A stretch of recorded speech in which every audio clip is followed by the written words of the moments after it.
Today is going to be one of those great days, driving on my all-time favourite roads in the Peak District, and I'm behind the wheel of this fantastic Jaguar F-Type convertible. I grew up around here driving Super Minis and then hot hatches, but none of their engines sounded anywhere near as good as a supercharged 3-litre V6 fitted into this Jaguar F-Type S.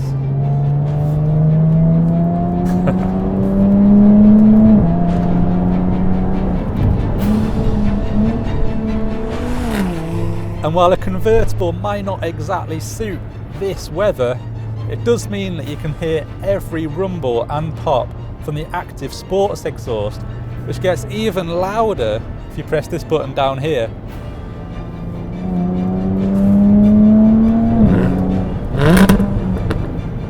There's plenty to grab your attention in here, from the aviation grade toggle switch for normal, winter and dynamic driving modes, to the air vents which seamlessly sync into the dashboard when you're not using them, and even the glowing start and stop button.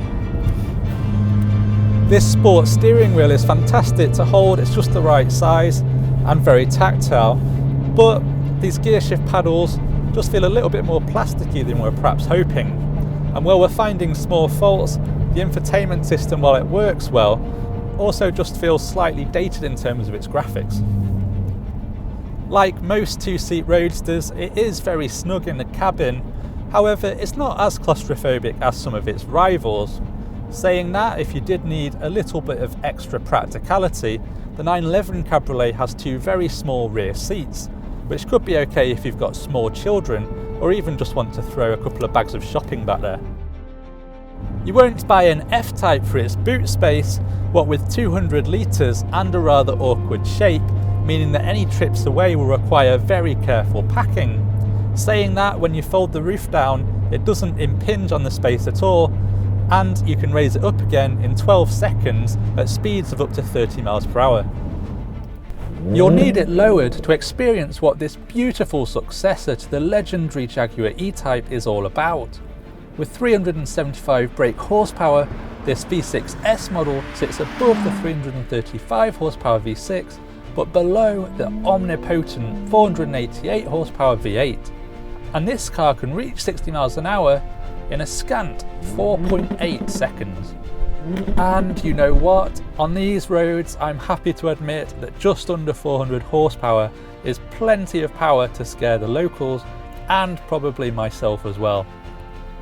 The steering is really quick to respond, and the adaptive damping that's so great at filtering out lumpy tarmac tightens up in corners to keep the car flat.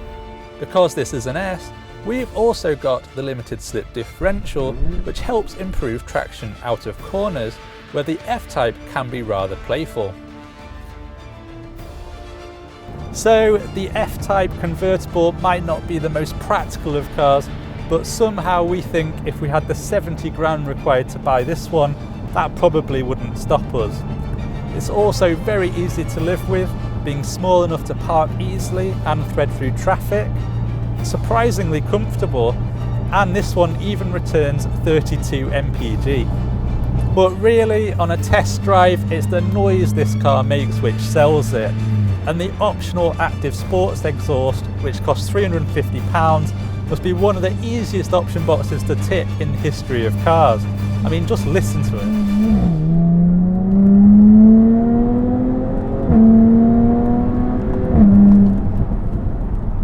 If you enjoyed this review, click on the link to see more Car Keys videos, and don't forget to subscribe.